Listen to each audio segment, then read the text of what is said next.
Alright, so here we are in After Effects, and I will be showing you how to recreate that ball and intro, which is pretty cool. It's a clean intro, really easy to create, but sometimes the most simplistic things are the best things to use in your projects. Okay, so let's get started. The first thing that I will do is create a new composition, main comp, and I will press OK. Just make sure it's full HD, around 10 seconds long, and yeah, just fit it up to 100% right here. Then I will go right here and pick my rectangle tool, and I will just make sure that it has a stroke but no fill. So for the fill, we'll click on the actual name fill, cancel this, go to fill right here, and just make sure you don't have any fill here. And for the stroke, we're going to pick a white color with a width of something like 10. Now we're going to drag out a rectangle just like this. And of course, if you hold space, you can actually reposition it and put it in place around here. Depending on whatever you want, you can release it right here. Now we can go to the Align tool here, the Align tab. If you don't see that window, Align right here. And we can just center this out so that you're sure that it's 100% centered. Once you have done that, we can actually toggle it down, everything, all the settings for that shape. We can open it up again. And open up the rectangle here. And open up the transform. Well, I will make this a little bit bigger here. And we have a few options. If we go for the path and the stroke, you can see a lot of cool things here that we can change. For example, you can add dashes here. Stroke width, you can still change it right here. So maybe 7 is a little bit better, or no, something like 12 maybe. 12 is okay. Here you can select the direction of your path. I will change it, so we'll make it reverse here. And then right here I will also add something. So you have a bunch of things that you can add, which is pretty cool. I will go for trim path, and if I click on that, I can animate the path length here. So if we open that up, we can go for the start. We can animate it like this. So I will go 100% at the start, and at the beginning of my timeline I will click on the stopwatch to create a new keyframe, and then I will move something like 2 seconds, and I will make this 0. So now we have this animation.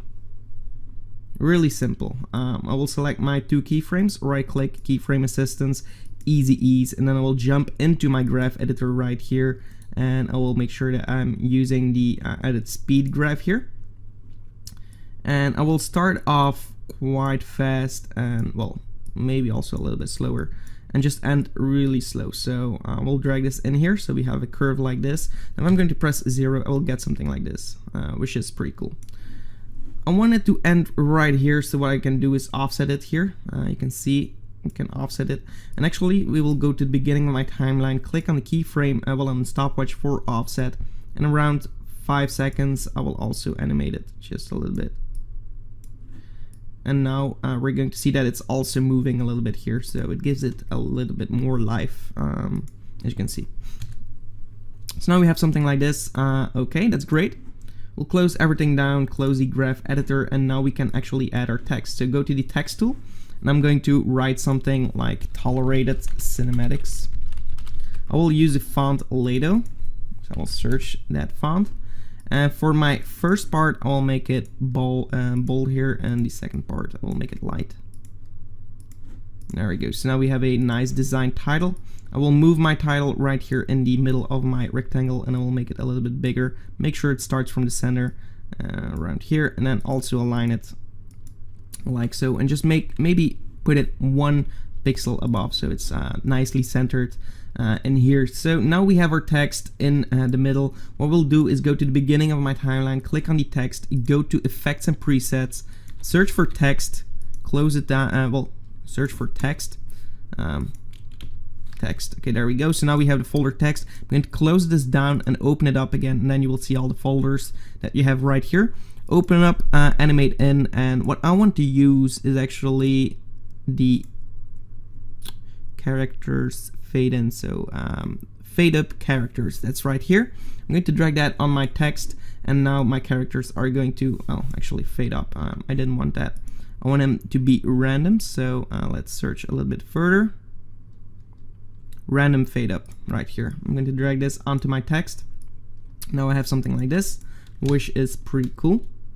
It can be a little bit faster, so I will press U on the keyboard while this layer is selected, Just move this to 1 second. Also for the shape, I'm going to move this a little bit faster. So now we have something like this. Our text pops up randomly and our mask gets made, which is pretty cool. I'm going to duplicate my text layer and I'm going to open up the text right here so we see source text. I'm going to do the same thing for the other text. Well, actually, yeah, it's not going to work like this. Okay, so I will alt click on the second text layer, alt click on the stopwatch.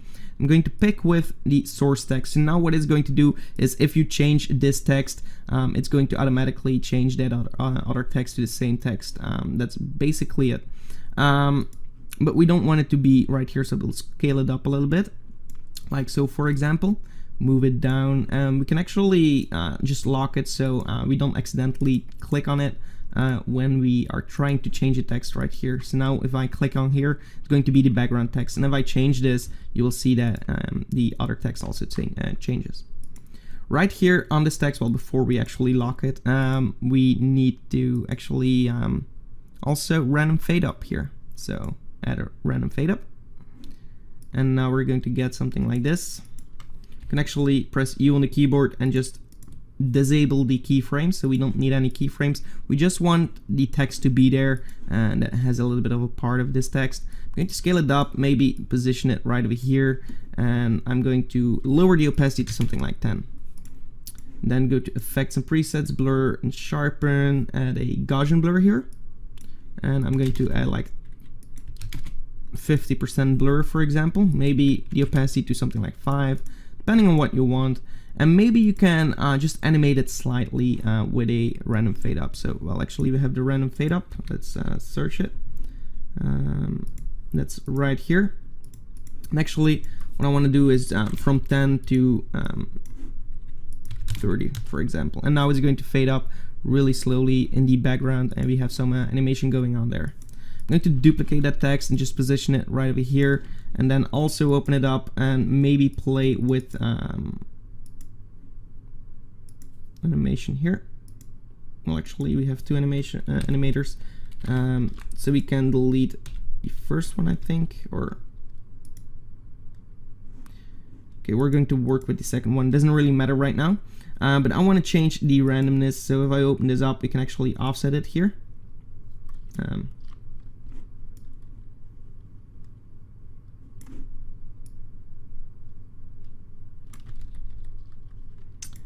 Go into advanced and just change the random seed right here so we get something different on the bottom. So now you can position it a little bit better depending on whatever you prefer. So, but now we have some life in the background while this is happening as well, so that's also pretty cool. What I will do now is just duplicate my my shape layer here actually, and I will go and make it a little bit thicker. So I will jump into the content rectangle stroke and change the stroke to something like 15 or maybe 17, and then I will jump into my other rectangle. We'll go to the rectangle, also the stroke, and change the color to a different color, so maybe a yellow kind of color, something like this.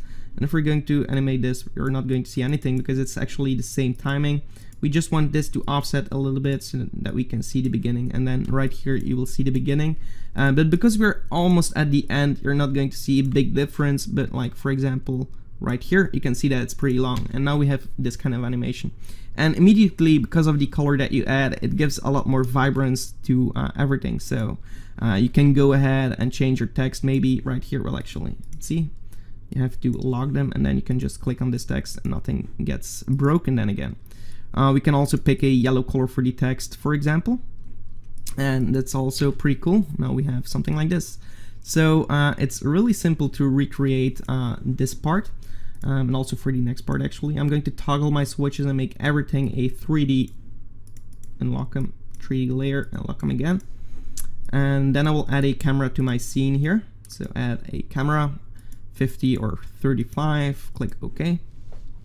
Press P on the keyboard for that position of the camera, click on the stopwatch for that camera, and also move that keyframe to around 3 seconds, and then go to the beginning and just make sure that you well, zoom in actually. So now we zoom in and we get this, so that's pretty cool. Maybe zoom in a little bit more. so we actually really fly through this. Okay, and then we're going to, for the position, go to the graph editor. Also change the speed value and show graph editor. There we go. Okay, and just well, actually I want it to be right here. Okay, I must have made a mistake with the animation here, but yeah, just make sure that you actually zoom out here. Select this and just drag it in like so, and at the beginning we can keep it pretty simple like this. And now we get something like this. So it's really fast at the beginning. Well, it speeds up right here, it's at its peak, and then it's going to slow down really nicely, so it's integrating a little bit better. It's coming smooth, well, it's coming to a smooth stop, so that's actually what we're after. And yeah, apart from that, it's basically it. In my preview, you could see that I use a little bit of glitch. That glitch is made with the Epic Glitch intro, for example. I would definitely recommend you to check it out if you haven't already, to add a little bit of glitch effects to give it a little bit more life even. But yeah, that's a pretty cool result, I think. So hope you enjoyed this tutorial. If you did, give it a like and also subscribe to the channel for more. Thank you so much for watching, and yeah, goodbye.